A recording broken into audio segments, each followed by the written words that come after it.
Buenas tardes a todos y a todas. Y bueno, les doy la bienvenida en nombre de la Fundación Campos del Psicoanálisis.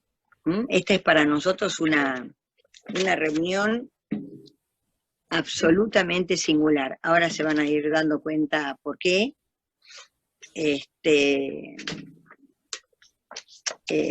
Bueno, conversación con la psiquiatría, y la palabra electroshock no la habíamos nombrado nunca en 25 años en ninguna actividad, por eso digo que es absolutamente singular para nosotros esto.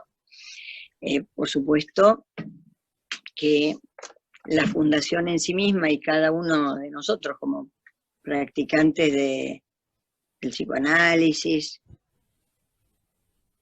también practicantes de la psiquiatría y demás, hemos mantenido a lo largo del tiempo, a lo largo de todos nuestros trayectos, una conversación con la psiquiatría, casi podríamos decir, en el lugar de un partener del psicoanálisis para determinados momentos, ¿no? Esto hizo que durante años también fuéramos consensuando un estilo respecto de la política en relación a la medicación y todos los distintos recursos que la psiquiatría ofrece. Así, también podríamos decir la medicación respecto, también como un partener, para un tratamiento posible muchas veces. Entonces, ¿qué ha pasado esta vez? Se ha acercado una muy querida colega, Adriana Santagapita, y ha traído esta interrogación que no estaba en la fundación, no era un tema de la fundación en absoluto. Ha traído una interrogación respecto del uso del electroshock hoy, y nosotros le hacemos un agregado y decir, bueno, hoy y en el mundo. Esas son las razones por las que llegamos a este momento, en la que, bueno, todos ustedes han sido invitados y también hemos invitado algunos psiquiatras con experiencia en el tema más específico, que no es el caso nuestro. Está Emanuel Brunstein y Nicolás Kitroser, que va a entrar un poquitito más tarde porque ha tenido una urgencia. Así que, bueno, así nos llega este tema. Es una temática que nos ha resultado, digamos, radicalmente ajena respecto a lo que hacemos, a lo que venimos haciendo, y nos hemos dispuesto a averiguar cuál es la presencia de esto hoy en el país y en el mundo. Casi podríamos decir,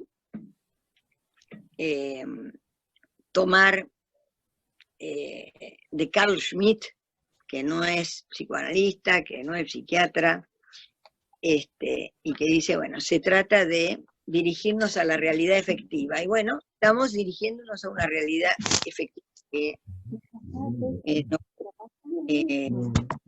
Es interesante poder escuchar distintas posiciones hoy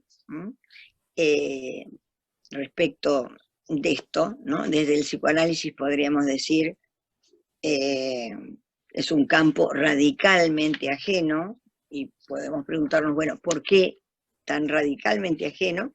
Porque, digamos, la lógica en principio de la lógica del TEC es un corte mecánico. Entonces, no se trata de un diálogo entre el psicoanálisis y la psiquiatría, no se trata de poder escuchar a ver qué dice la psiquiatría respecto de sus trayectos, ¿no? A partir de que Adriana Santagapita acercó esta inquietud y demás, yo me conecté con algunos profesionales de España y de Francia, y realmente me sorprendió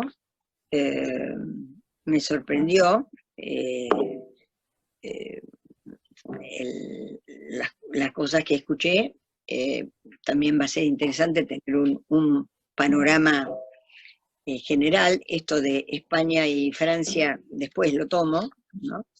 En el caso de Francia, lo que me llamó muchísimo la atención es que a determinados casos con depresiones o melancolías muy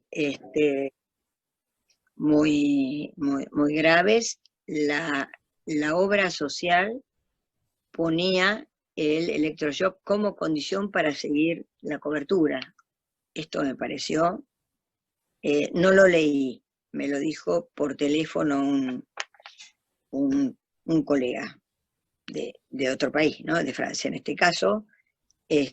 Bueno, vamos a poder escuchar la experiencia directamente de España aquí por Emanuel.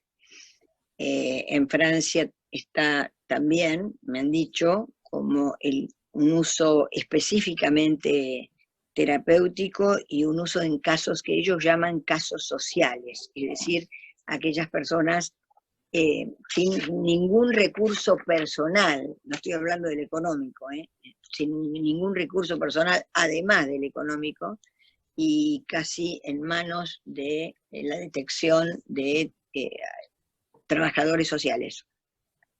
Entonces, como fundación, en este momento respecto de esta reunión, es alojar esta inquietud, escuchar, invitar a hablar, y reflotar antiguas posiciones, porque yo esto en otras épocas lo tenía totalmente aparte, y habiendo tomado una posición, bueno, hoy abrimos esta pregunta, que, bueno, así que les doy la palabra a todos, pero le vamos a dar, en primer lugar, la palabra a Adriana Santagapita para que nos cuente el recorrido por el que llegó a traer a la Fundación una pregunta ahí: ¿qué pasa con el electroshock hoy? En la Argentina y en el mundo. Participen,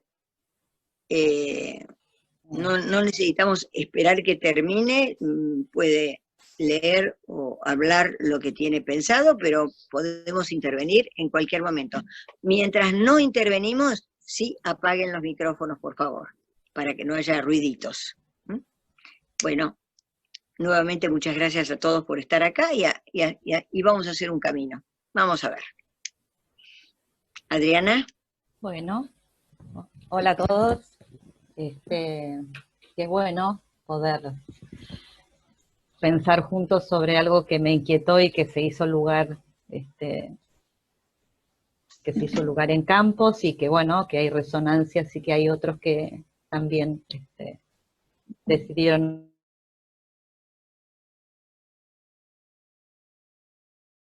escribí porque son algunos datos que si no voy a recordar. Perfecto, lo que decidas. Bueno, lo que voy a intentar es hacer un breve recorrido, transmitiendo justamente algunos datos que me resultaron importantes al ponerme en contacto con un tema del que no sé nada en absoluto, entiendo que es propio del área de la psiquiatría y la neurología. Y me acerco a investigar sobre esta práctica que realmente creí en desuso, cuando llega a mí la información sobre la experiencia vivida recientemente por un joven, a quien en un corto periodo de tiempo le fueron aplicadas alrededor de 15 sesiones de TEC, terapia electroconvulsiva, electroconvulsivante, tiene distintos nombres, de electroshock es el más conocido. Se fueron abriendo preguntas y con ellas la búsqueda de algunos otros datos que me acercaron a leer y enterarme sobre la amplia franja de profesionales que sostienen la conveniencia de su implementación. El dispositivo fue creado por Ugo Cerletti, neuropsiquiatra de origen italiano, y fue aplicado por primera vez en un paciente diagnosticado con esquizofrenia en 1938. En aquellos años se aplicaba sin anestesia. Los casos en los que era una indicación diagnóstica abarcaban desde psicosis, esquizofrenias, episodios alucinatorios, depresión, bipolaridad, homosexualidad, discapacidad, y en niños muchas veces para evitar el efecto de los psicofármacos. Este joven, así como tal vez tantos otros pacientes, fue llevado por su familia desconociendo la escena con la que iba a encontrarse. En nuestro país, varias provincias, incluidas Buenos Aires, creen en la pertinencia para ciertos padecimientos, la indican y la practican. La documentación más reciente con la que me encontré, fui haciendo como desde lo más actual hasta donde pude llegar, hay mucha información, la verdad, me sorprendió también esto. Es del presente año, del 2020, del Colegio de Psicólogos de Salta, quienes, y lo dicen así, denuncian y rechazan esta técnica. Esta misma provincia cuenta por lo menos con un médico psiquiatra que la recomienda y la promueve en su clínica, y esto se puede encontrar en internet, ¿no? En Jujuy, la Asociación Argentina de Psiquiatría responde a quienes critican su utilización con una serie de argumentos acerca de los beneficios para un sujeto con determinadas patologías. Y cito textualmente: el TEC sigue siendo un tratamiento muy usado en países con medicina social y equitativa, como Reino Unido, Canadá o países escandinavos. En Latinoamérica, en Chile, Uruguay o Paraguay. En nuestro medio, en Fleni o el Sanatorio Agote. Esto es de la página, se puede encontrar en la página de Facebook de la Asociación Argentina de Psiquiatría. En el año 2014, un informe difundido por el diario La Gaceta de Salta, se le hace una nota a Graciela Iglesias, que es secretaria ejecutiva del órgano de revisión de la Ley de Salud Mental, dice, cito textual: en Salta, Corrientes y Mendoza aún se aplica la terapia electroconvulsiva conocida como electroshock.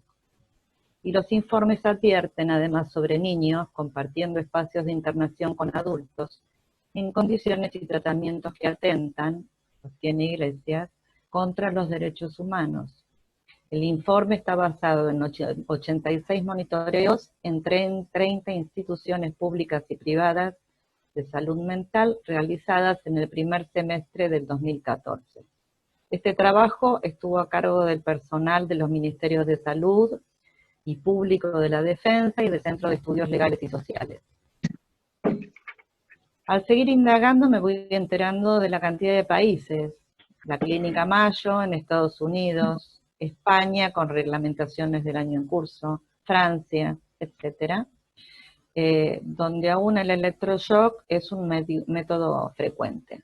De todo lo que fui indagando, conversando, hay algunos acuerdos sobre la indicación. ¿La indica un médico psiquiatra o un neurólogo? Es para casos donde otras terapias no tuvieron efectos. Es para personas que padecen depresiones graves y o bipolaridad. El paciente tiene que dar su consentimiento con conocimiento de todos los pasos que implica el tratamiento. Si el paciente no está en condiciones psíquicas por diagnóstico psiquiátrico o de discapacidad, es pues entonces la familia quien puede autorizarla. Y también hay casos donde lo autoriza la justicia. Se la describe como inocua, sin efectos secundarios, y que debe ser realizada con análisis prequirúrgicos en un quirófano, con anestesista, médico, psiquiatra y enfermeros y enfermeras. Algunos de los riesgos pueden ser que suba la tensión arterial durante la aplicación y por ende puede haber paro cardíaco o respiratorio, por lo cual el personal está preparado ante esa urgencia. Es ambulatoria e indolora debido a la anestesia general. Es posible que haya pérdida de memoria inmediata o remota, incluso ante algunas actividades cotidianas, pero todo lo que leí es que se va recuperando con el tiempo. Pueden leerse también testimonios de pacientes que sintieron alivio después del tratamiento y este fue duradero. Otros que no pudieron recuperarse de ciertas lesiones cerebrales como efecto de la corriente eléctrica. E incluso muchos sintieron que su trastorno depresivo o maníaco fue mayor. Esto es algo que, ¿no?, para interrogar. Y se trata de una corriente, una descarga eléctrica de entre 120 y 180 voltios con el control que ofrecen todos los equipos de quirófano. Este proceso, para que sea efectivo, se repite varias veces en cortos periodos de tiempo. Me preguntaba también qué organismos controlan cuándo y cómo una práctica como esta se transforma en una irreversible decisión, ¿no?, o en una única opción. Confío en la necesidad de un trabajo interdisciplinario entre psicoanálisis, psiquiatría, neurología. La interdependencia en algunos momentos permite que unos vayan apoyando a otros y que sea posible, bueno, que alguien viva en otras condiciones de vida, de salud mental, ¿no?, y de cotidianeidad. Bueno, lo que me quedaron son un montón de preguntas. Vamos a ver si van saliendo durante la reunión. Bueno. ¿No? ¿O querías hacerlas ahora? No, digo, el ir leyendo tanta información, la verdad que hay mucho más, pero traté de acotar. Me sorprendió toda la cantidad de información que había, pero bueno. Sí, a mí también, sí, a mí también me sorprendió. Bueno, abrimos primero la conversación, si hay alguien que quiere, después le damos la palabra a Emanuel.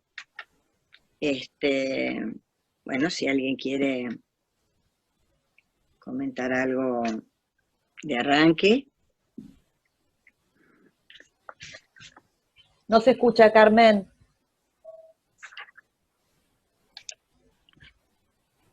Ahí. ¿Está hablando Carmen?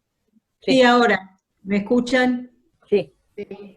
El tema, aparte de darme ajenidad y curiosidad, bueno, me hizo leer también, y hay datos de la historia, ¿no? Porque yo me empecé a preguntar desde dónde, cuál es el origen, cómo aparece este método, ¿no? Y lo de Cerletti, que vos nombraste, Adriana, parece que él empieza el experimento después de ir a un matadero de cerdos, y ver cómo los anestesiaban para poder soportar la muerte, ¿no? Era en una época pre-psicofármacos, y donde el pensamiento era que había un centro o un lugar, una terapia, a la cual uno tenía que, digamos, dirigirse para calmar los síntomas del paciente, ¿no? Antes hubo otro tipo de experimentos como, ¿viste?, el shock insulínico, o sea, venía en esa línea, ¿no? Y que antes se probó con el cardiazol, con un medicamento que producía también desmayos o lipotimias, y ese es el origen que me impresionó mucho, ¿no? Por eso, después de esto que vos decís, de lo que él vio en cerdos, se hace el primer electroshock en un paciente con esquizofrenia. Por supuesto, en ese momento era sin anestesia ni... Claro, lo que producía fracturas, sí, en 1938. Sí. Después que están divididos, o sea, bueno, ahora vamos charlando todos, pero de lo que vos me salía a pensar, es que está dividida la cuestión, ¿no? O sea, hay gente que acuerda y otra gente que no acordamos dentro de la psiquiatría, y me parece que las indicaciones son claras, pero me resonó esto que vos decías sobre, o Adriana, sobre la cuestión social, ¿no? Que, bueno, se aplica a pacientes más desvalidos, más desprotegidos.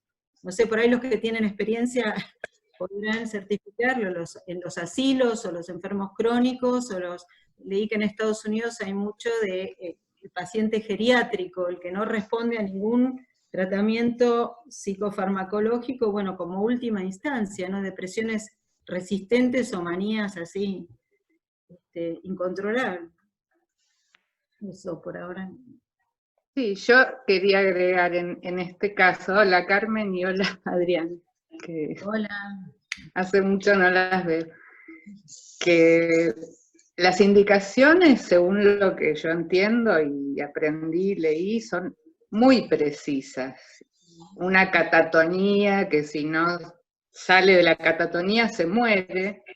Una depresión melancólica, lo mismo. Ay, se me cayó la tablet. Tengo una amiga en el Reino Unido que es anestesista. Trabajan bastante con electroshock. Yo la única experiencia que tengo es haber visto uno hace 1000 años en una guardia. Y, o sea, no se ve nada. ¿Ves? La persona mueve la cabeza imperceptiblemente porque está anestesiada, no es el opistótonos de otras épocas, que era un arco así. Y bueno, yo nunca indiqué, ni apliqué, ni hice nada de eso, pero me parece que, incluso en la facultad yo tuve buenos maestros, muy buenos. Nos enseñaban que hasta en embarazadas, en último recurso, se puede usar. Yo, la verdad, no sé, yo creo que si realmente se aplica correctamente en casos desahuciados prácticamente, o que no hay respuesta con otra cosa, me parece, leí un artículo del British Medical Journal del año pasado, y lo que dice me resulta coherente, como que si no lo usáramos, privaríamos a estos pacientes de una posibilidad de salir de ese cuadro, ¿no? Lo que pasa es que la pérdida de memoria, efectivamente, por lo que leí y sé de esto, se recupera, ¿no? Ahora, todos estos casos extremos de paro cardíaco, yo eso la verdad no lo conocía ni escuché, y tampoco escuché de gente que haya aplicado ni pacientes, no puedo decir más, pero quería destacar esto de las indicaciones precisas, que no es para cualquier cuadro, ¿no? Hay otra cosa que leí que me pareció interesante, es que en España, bueno, gente que no está de acuerdo también, hablaban de como la efectividad, ¿no? Digamos, la cuestión de que es un tratamiento efectivo, y la cuestión simbólica de, bueno, que te lleven a un quirófano, que haya un médico que va a operar sobre tu cabeza, que estén rodeándote, la cuestión tecnológica, o sea, me parece como que eso algún efecto debe tener también. Sí, en realidad yo creo que se desconoce el mecanismo por el cual actúa, pero bueno, es un recurso más, un recurso último, como ante todo, si nada resulta, bueno. Y después del electroshock el paciente tiene que seguir medicado en estos cuadros graves, ¿no? No es que el único tratamiento va a ser ese, ¿no? Uh-huh.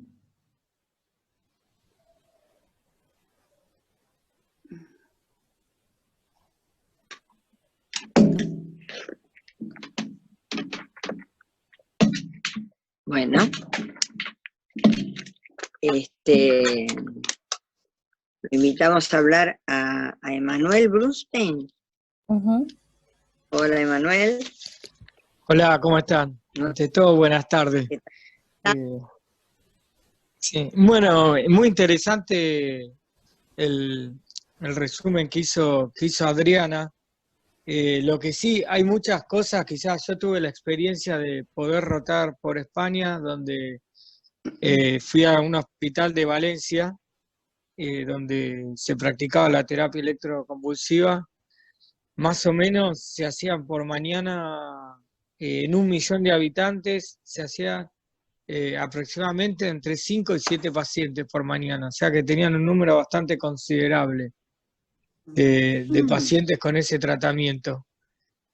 También lo utilizaban en tratamientos que no respondían a medicación, en tratamientos refractarios, por ahí dijeron la catatonía, que es, ahora después voy a eso, porque el único caso que vi acá fue en una catatonía, pero yendo a lo que fue mi experiencia en España, me parece que como pasa en en muchas situaciones, se desconoce o se habla de quizás los resultados negativos o las cuestiones que parecen más crueles, porque es un mecanismo más, que hay toda una cuestión subjetiva que es difícil. Yo tuve la posibilidad de hacerlo yo mismo y la primera vez fue impactante, pero después es un mecanismo más que es un paciente que viene fracasando de varios tratamientos, y acá está lo ambivalente de quizá de la posición del psiquiatra en muchos casos, porque nosotros tenemos que actuar por los métodos científicos que dan resultados, y los algoritmos, la mayoría de los algoritmos dicen que si fracasan tantos tratamientos farmacológicos, tenés que usar la terapia electroconvulsiva. Entonces, nosotros lo tenemos indicado, pero en este país no se utiliza por parte de los psiquiatras. Lo que sí lo utilizan, como dijeron por ahí, es Enfleni, pero los neurólogos.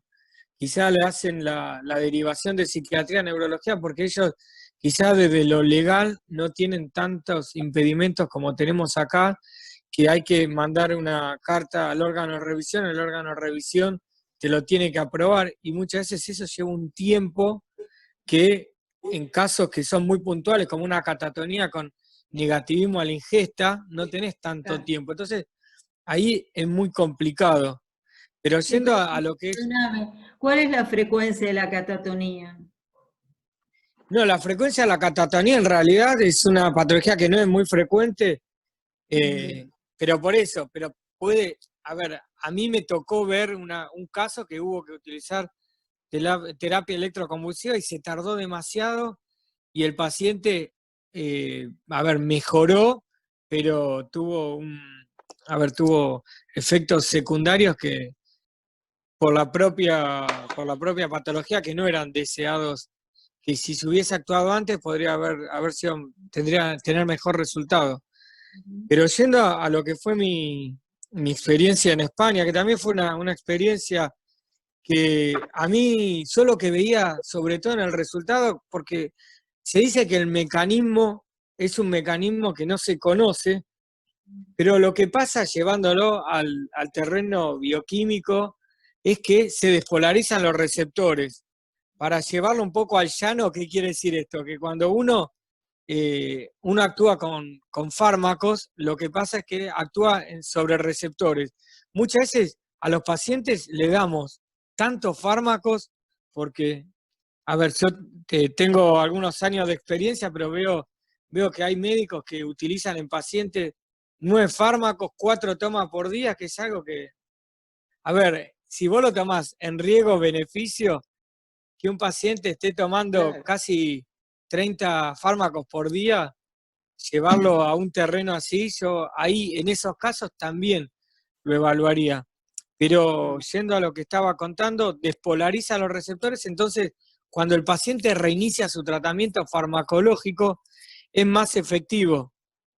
A mí me pasó en una clínica que trabajo acá en Buenos Aires que un paciente tuvo un cuadro porque lo que te genera la terapia electroconvulsiva es una convulsión, como lo dice el título, y la convulsión también genera esto por mecanismo, muchas veces las convulsiones que son por cuestiones orgánicas propias, también generan esta suerte de despolarización, reseteo se dice en la jerga farmacológica, y muchas veces esto se da de manera lógica.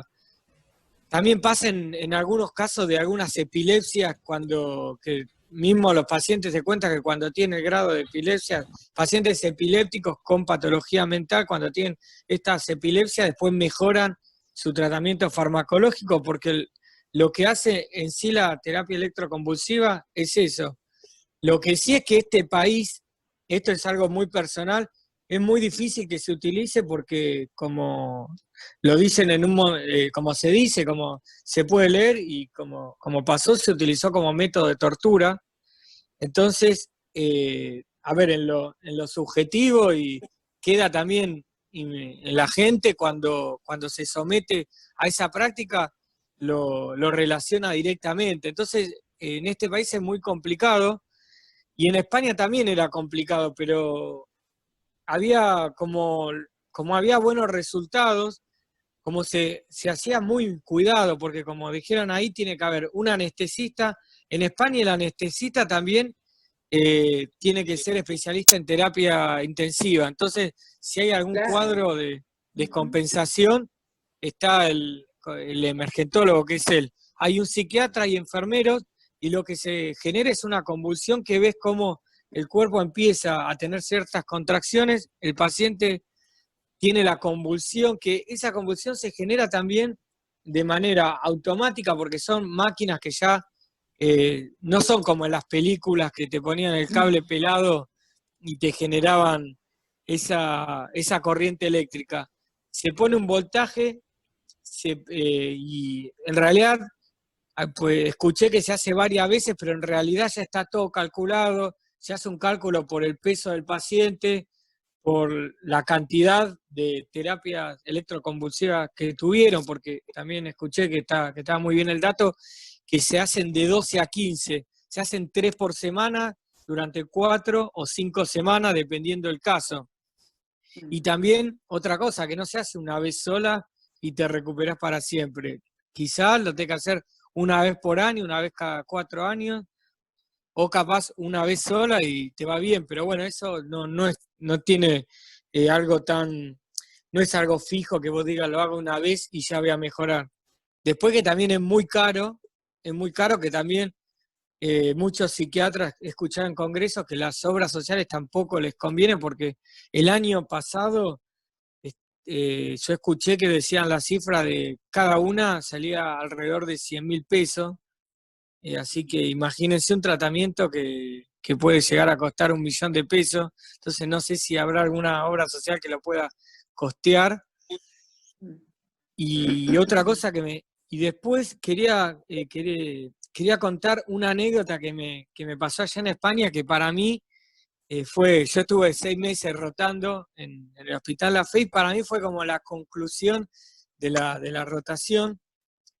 Atendí a un psiquiatra que tenía una depresión, a ellos le llaman depresión doble, pero una depresión bipolar, que también muy melancolizada, muy complicada, y yo estuve durante el principio hasta el final del tratamiento. El paciente afortunadamente mejoró, y después empezamos a tener sesiones normales, y él me cuenta que durante su carrera como psiquiatra, él ya estaba jubilado, él estuvo combatiendo en toda su carrera contra la terapia electroconvulsiva. Y ahora él la estaba necesitando, y fue lo que a él, en el caso por caso, como decimos, le dio resultado. Pero bueno, también lo que es cierto es que tiene algunos síntomas adversos en el momento, que es la pérdida de memoria anterógrada.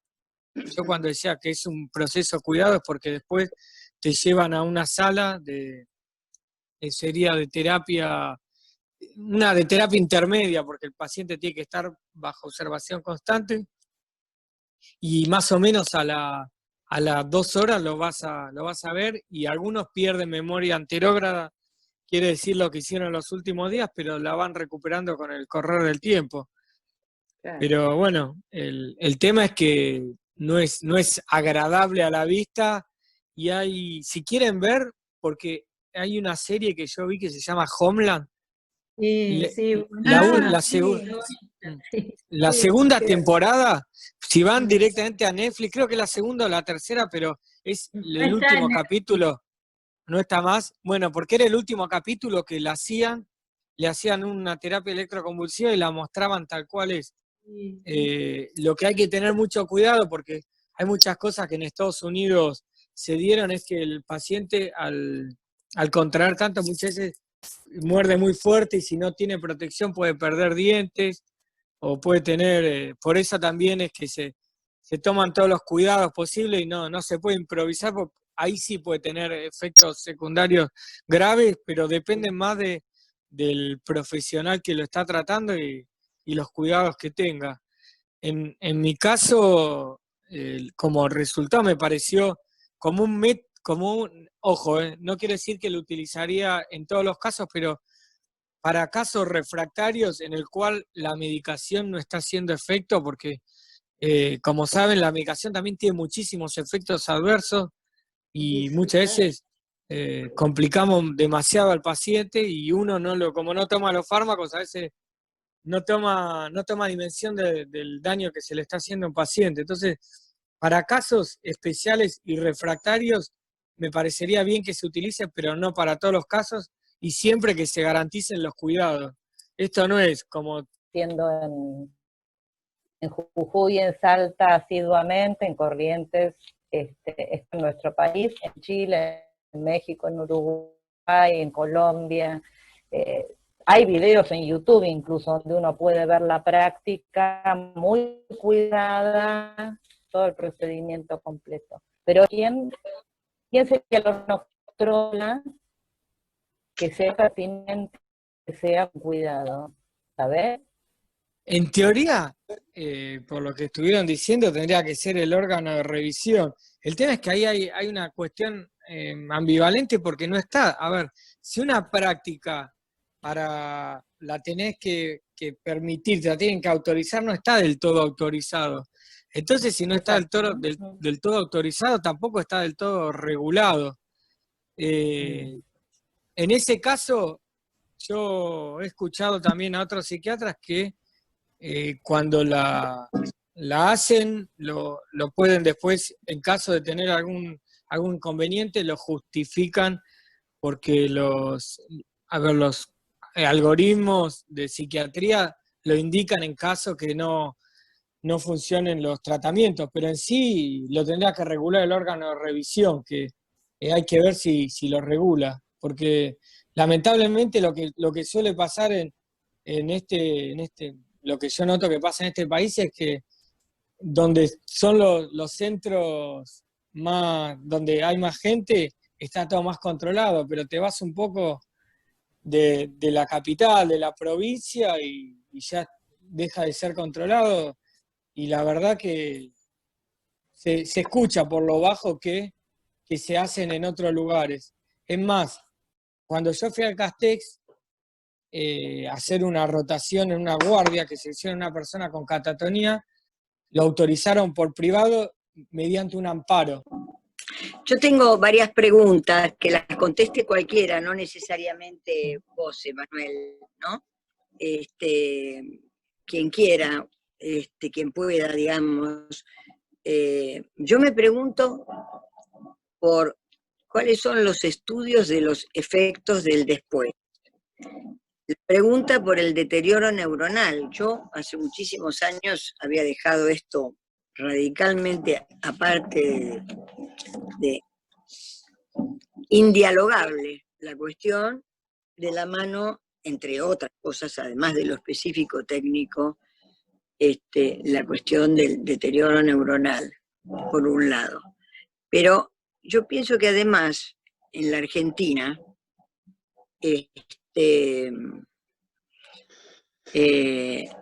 la cercanía, que hay varias razones por las cuales me parece que está así,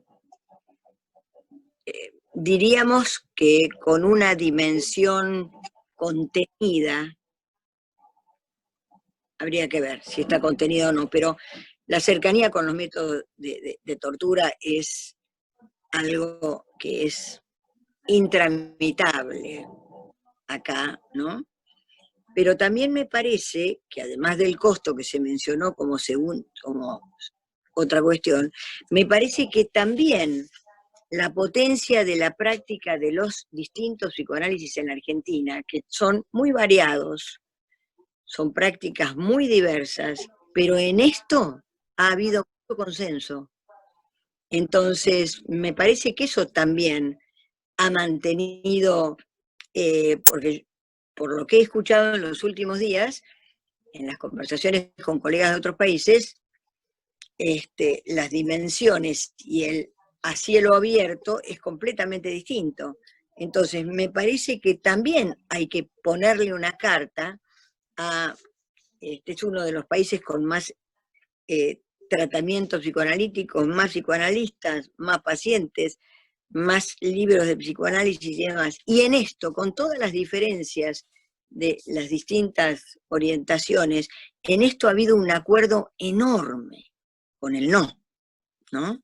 Entonces creo que también esto tiene que haber intervenido, es un tema que desconozco, pero que tiene que haber intervenido para mantener más frenada la cosa. Yo me acuerdo que hace muchísimos años, incluso era famosísimo el doctor Márquez por el número de electroshock por mes. Y después cayó eso, fue feroz, la sanción social / colegas fue muy grande del lado del psicoanálisis, ¿no? Eso es lo que recuerdo, pero esto hace 1000 años.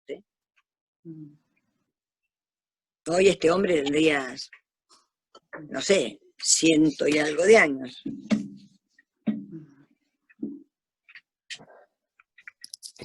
Yo quería agregar que si querés después te paso para que puedas compartir que hay un psiquiatra argentino que no recuerdo si trabaja en INEVA o INECO, que en el congreso del año pasado presentó un trabajo para la asociación, la AP, Argentina de Psiquiatría. Yo después, si querés, te lo puedo enviar y después lo enviás, donde hablaba del que el daño neuronal es anterógrado y no se ha demostrado que genere daño a largo plazo.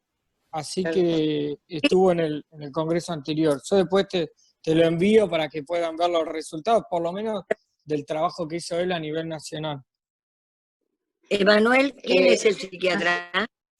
Se llama Cristian, ahora me voy a fijar el apellido, porque justamente me había mandado un mail para mandarme el trabajo. No, lo estuve buscando recién, ahora si lo encuentro te lo envío. Así lo buscas. Bueno. Acá en el trabajo del British Medical Journal también es como que hay posturas encontradas, pero respecto al daño neuronal, yo creo que habría que también considerar que la medicación mal empleada o autoempleada o el cuadro mismo a largo plazo, las descompensaciones de un bipolar generan daño neuronal.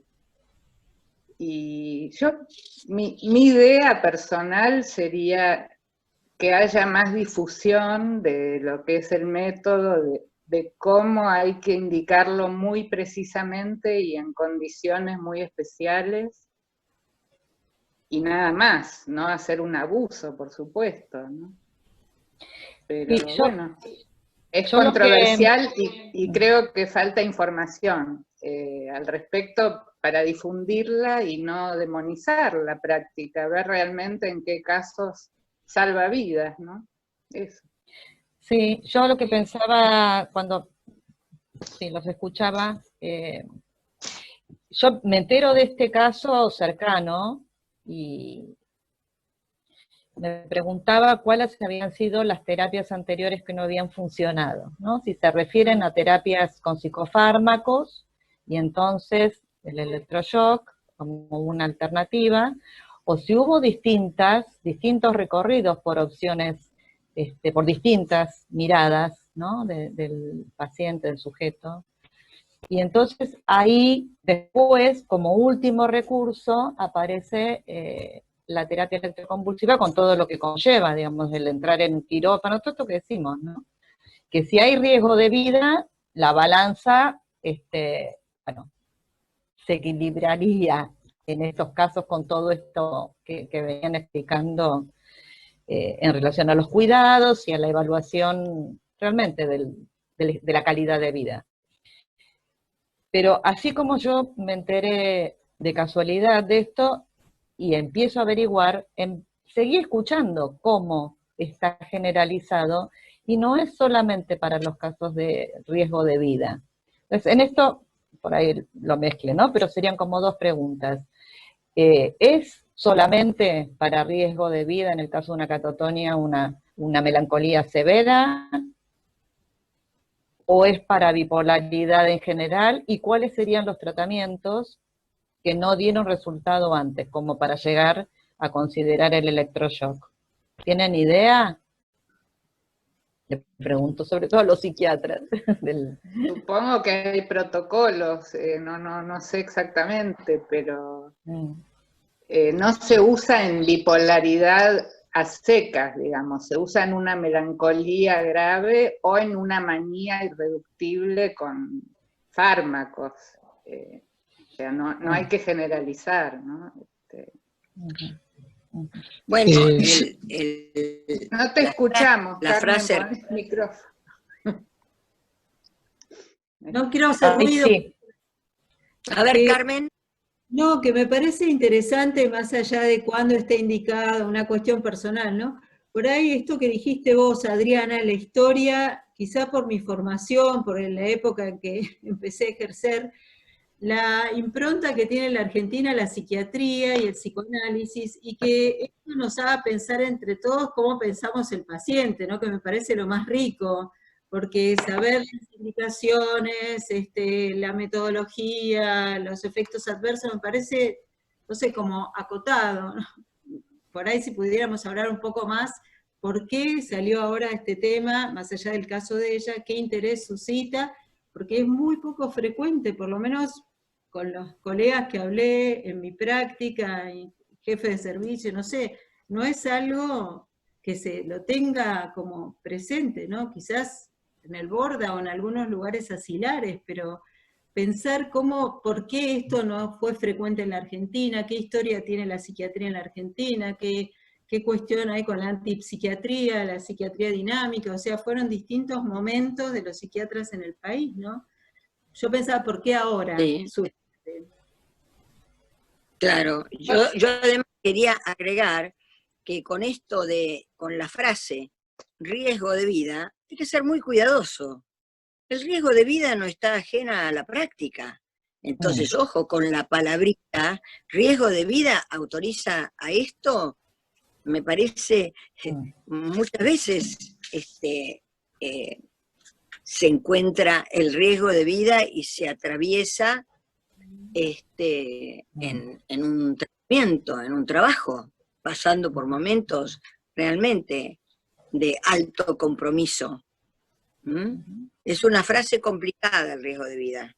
No, una cuestión que me parece que Carmen nombró es por qué ahora toma tanta relevancia este tema.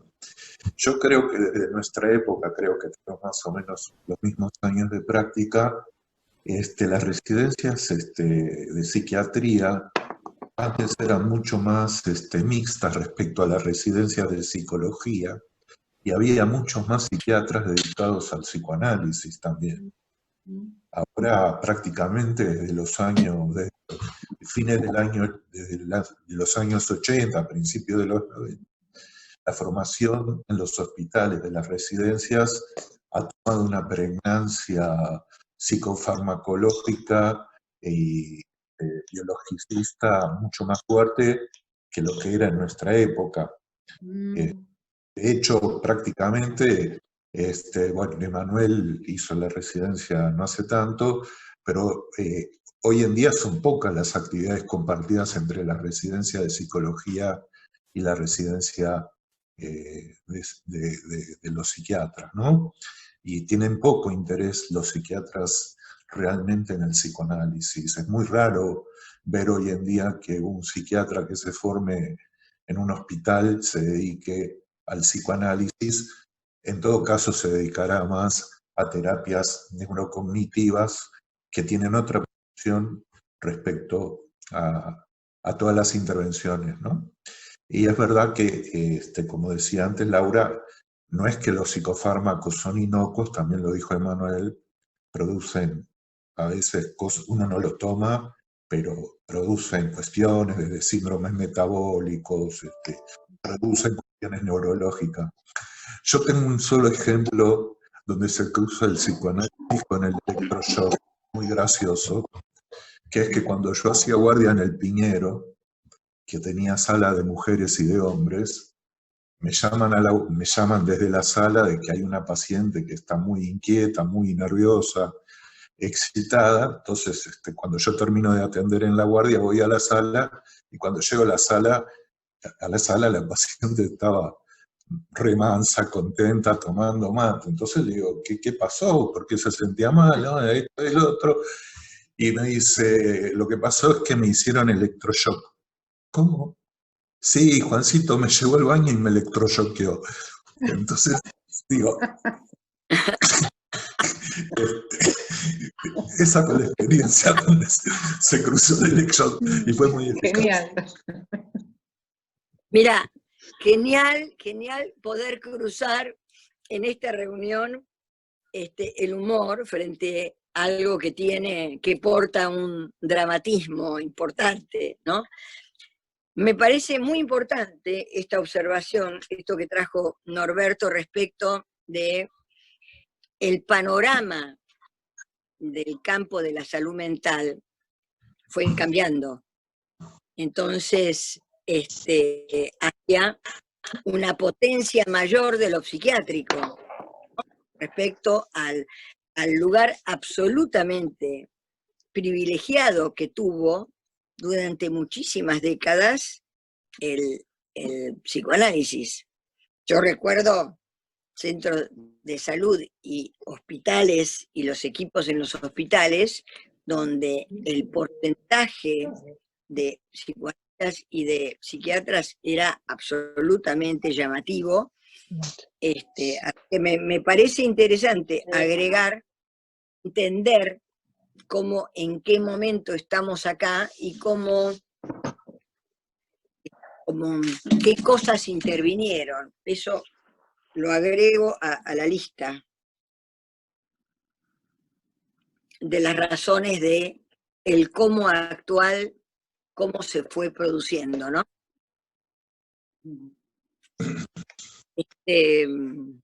Bueno, nos hemos quedado sin tiempo. Si alguien quiere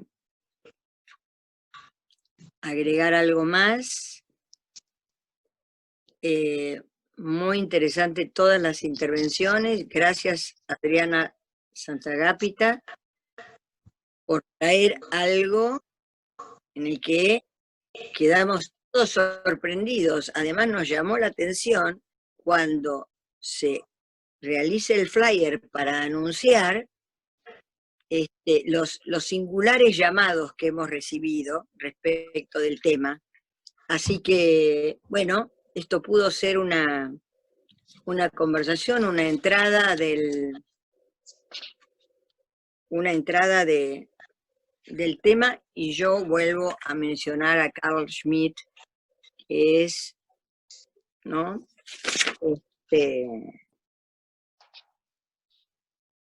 Digamos, la realidad efectiva, lo que realmente pasa, ¿no?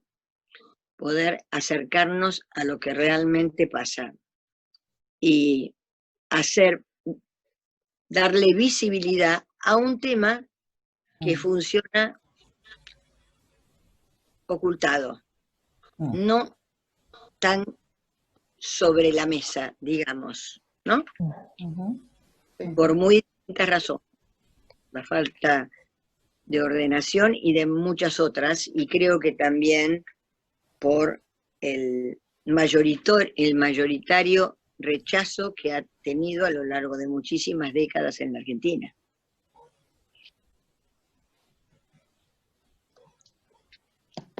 Bueno, muchas gracias a todos y a todas. Muchas gracias por estar, muchas las intervenciones, muchas gracias por este punto.